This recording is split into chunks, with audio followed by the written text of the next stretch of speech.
What brought you to TU? What brought me to TU was actually my father. Okay. My father was a mechanical engineer way back in the day. Way back, okay. So my father worked on the casinos down in Lang City before they had names. Okay. Before Harris, the Playboy Casino, Tropicana, they had numbers. Okay. So when I was young, I used to go with my father on the weekends to go down and check on the job sites. He would see how progress is going.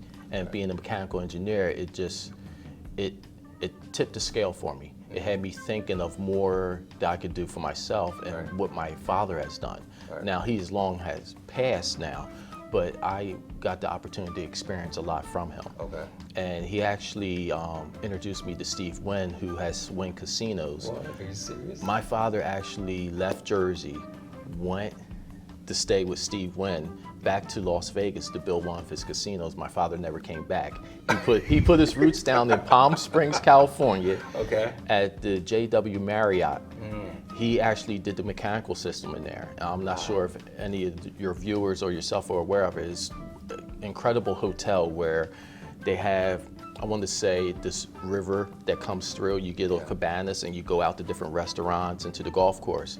Well, that all has to be conditioned, air conditioned, heat and all that. My father did that design for that. Awesome. Yep. That's So amazing, that's how it started. Just the knowledge of my dad and what I saw when I was young with him and hanging out with him.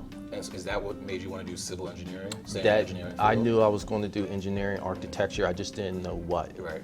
And I settled in on civil engineering because I always wanted to know how buildings stood. Right. I was one of those kids that played with Legos all the Yeah, time. So by playing around, I just didn't understand how buildings stood up. Right.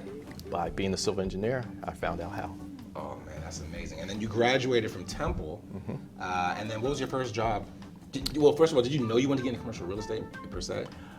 No, Or not construction really. management? No, I was not sure because none of that back then in the 80s was exposed to me. It was either architect or lawyer or whatever.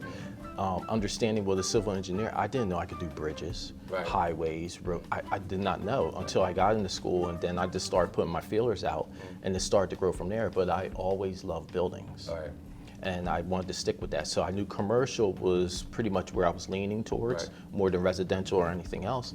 And that's what took off.